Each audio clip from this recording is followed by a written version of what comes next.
आणि आप्पांच्या देखत त्या पांडुरंगाची भेट घ्यावी, पांडुरंगाची ओळख व्हावी. आपली साधना काय आहे, काहीच येत नाही, नुसतं रामकृष्ण हरी म्हणत 30 दिवस इथं राहावं, काही फरक पडत नाही. काय येत नाही, वाचायला येत नाही म्हणून सुद्धा काय खट्टू व्हायची गरज नाही, नाराज व्हायची गरज नाही.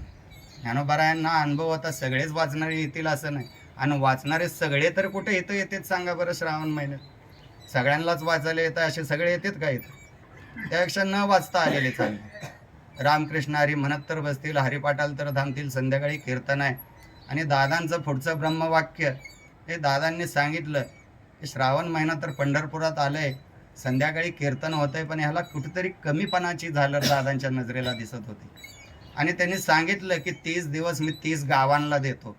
या प्रत्येक गावानं आपली आपली गाडी करून गावात नाही यायचं, रात्रभर इथं जागर करायचं आणि सकाळी दिवस उगवायला आपल्या आपल्या घरी निघून जायचं. दादांनी बोलावं आणि तुम्ही करावं.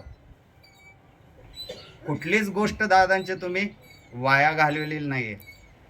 फक्त कार्तिकीलाच कस काय गोळा होत नाहीत, तिथं आळंदीत कस काय थांबत नाहीत हा गोळ कळत नाही. या आषाढीलाच कस काय, एकादशीला, दशमीलाच कीर्तनकार असे काही पळत जात असतात की 18 दिवस जीवनातले गेले म्हणजे त्या अंबानीसारखी एका सेकंदाला यांचा पगार बिगार पडत असतो काय की.